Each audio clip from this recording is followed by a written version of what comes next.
चीज़ें बड़ी साफ और स्पष्ट दिखाई दे रही है और विचित्र तब लग रहा है जब मुख्यमंत्री कह रहे हैं कि आंदोलन की जरूरत क्यों, भारतीय जनता पार्टी शोर क्यों डाल रही है।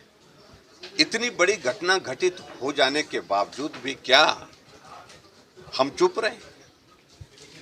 25 साल का नौजवान मनोहर की हत्या होती है और सिर्फ हत्या ही नहीं होती है, शरीर के 8 टुकड़े कर दिए जाते हैं, कटर से काट करके बोरी में डाल करके नाले में दबा दिया जाता है और बाद में जो आरोपी हैं उनको गिरफ्तार करने में वक्त लग गया। हमारा कहने का मतलब यह है कि आरोपी गिरफ्तार होना एकमात्र वो समाधान नहीं है। हम तो चाह रहे हैं इसकी जांच, विस्तृत जांच होनी चाहिए और जो आरोपी के बारे में जो लोगों की धारणा है, लोगों के बीच में जो चर्चा है, उससे बहुत सारे प्रश्न खड़े हुए हैं। उनका समाधान तभी हो पाएगा जब एक बड़ी एजेंसी उसकी इन्वेस्टिगेशन की प्रोसेस कंप्लीट करेगी। आज विचित्र लग रहा है हमको कि घटनाएं घटित हो रही हैं, मर्डर की हो रही है, बलात्कार की हो रही है, अलग अलग तरह की घटनाएं घटित हो रही हैं और प्रदेश में डीजीपी तो छुट्टी पर गए हैं, लेकिन डीजीपी का चार्ज शायद अभी तक किसी को भी नहीं दिया गया। कौन देख रहा है मुझे मालूम नहीं और मुझे जानकारी नहीं। मुझे एक न्यूज चैनल वाले सुना रहे थे कि जिनको लॉ एंड ऑर्डर का काम दिया गया है वो एक तरह की पॉलिटिकल स्टेटमेंट दे रहे हैं, वो पुलिस अधिकारी, कि भारतीय जनता पार्टी इसमें राजनीति कर रही है। ये अधिकारी का जिम्मा नहीं है, वो थोड़ा सुन ले, हमारी बात को ठीक तरह से सुन ले, नहीं तो सुनानी पड़ेगी। कोई नेता बोले समझ में आती है, लेकिन अधिकारी बोले कि भारतीय जनता पार्टी राजनीति कर रही है। उन्हें मालूम नहीं पड़ रहा कि आदमी की हत्या होने के बाद इस प्रकार की घटना के कारण वहां पर जन आक्रोश किस कदर बढ़ा है। और हिमाचल के इतिहास में यह पहली बार हुआ कि पूर्व मुख्यमंत्री लीडर ऑफ अपोजिशन उस पीड़ित परिवार को मिलने जाता है तो 60 किलोमीटर पहले रोक दिया जाता है। हमको वहां पर उस सब डिवीजन की सीमा से अंदर जाने ही नहीं दिया। हमने कहा संकट क्या है आपको, हमारे जाने से क्या परेशानी है? बोलते धारा 144 है। हमने कहा हम गाड़ी में जाएंगे, कोई आदमी सड़क पर उतरेगा नहीं। कहा कि हमें ऊपर से आदेश है। हमने कहा दोबारा बात करके देखिए, हम गारंटी दे रहे हैं, जिम्मेवारी के साथ बोल रहे हैं। ये कभी हिमाचल में हुआ नहीं कोई कि पूर्व मुख्यमंत्री पीड़ित परिवारों को मिलने के लिए जा रहा है और उनको मिलने नहीं दिया जा रहा है। किस बात की परेशानी है? क्यों नहीं हमको मिलने दिया गया?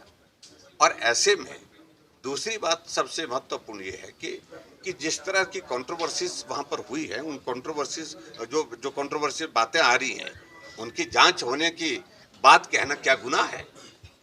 क्या गलत किया हमने? वो क्यों जस्टिफाई किए जा रहे हैं? और सही बात तो यह है कि मुख्यमंत्री ने स्वयं अपने आप शुरुआत की है, जो उन्हें स्टेटमेंट एक बार ने अनेक बार दी कि 97% हिंदुओं के यहां पर जो है हम हरा करके आए। क्या संदेश देना चाह रहे हो? उसका अभिप्राय क्या है? और ऐसी बातों से हौसला और हिम्मत बढ़ता है और उसका परिणाम इस प्रकार से देखने को मिलते हैं। और जहां तक वो बोल रहे हैं कि वहां हमारी पार्टी के ऊपर आरोप लगाने की कोशिश करें, इन्होंने घर जलाए, कहां थे वहां पर पुलिस के अधिकारी? क्यों नहीं रोका गया? किसकी जिम्मेवारी थी? हमारी पार्टी के लोग तो वहां पर थे ही नहीं, वो तो एजिटेशन करने, वो तो वहां पर पुलिस थाने में थे। घर कहीं दूसरी जगह है और घर जहां दूसरी जगह है, कौन लोग आए मालूम नहीं है।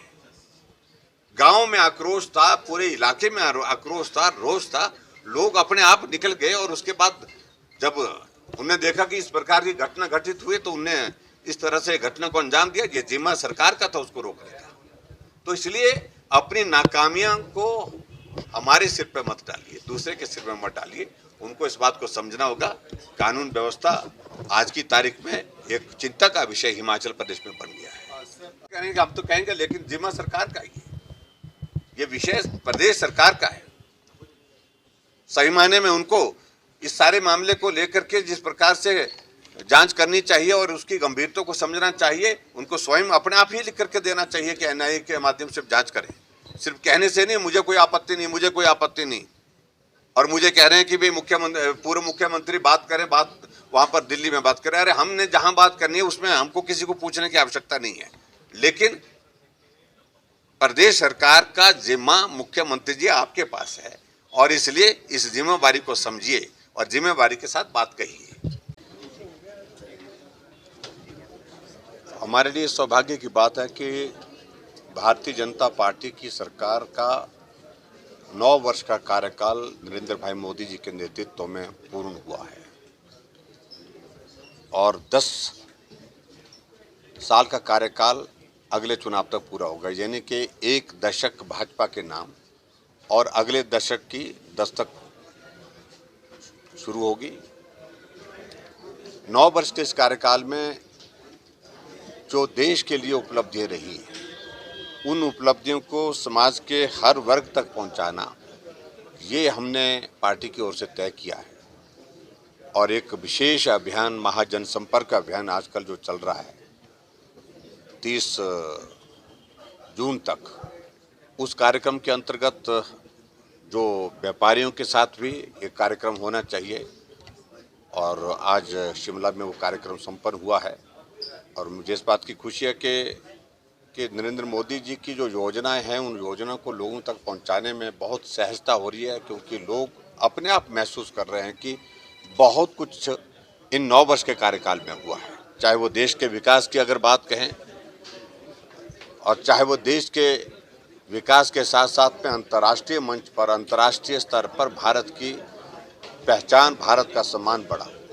उस दृष्टि से उन तमाम मुद्दों को लेकर के हम लोगों के बीच में जा रहे हैं और इस बात को लेकर के भी हमें खुशी है कि जहां जनसंपर्क अभियान में हम जा रहे हैं, हर जगह से एक बात जरूर सुनने को मिल रही है कि देश की ज़रूरत नरेंद्र मोदी जी हैं।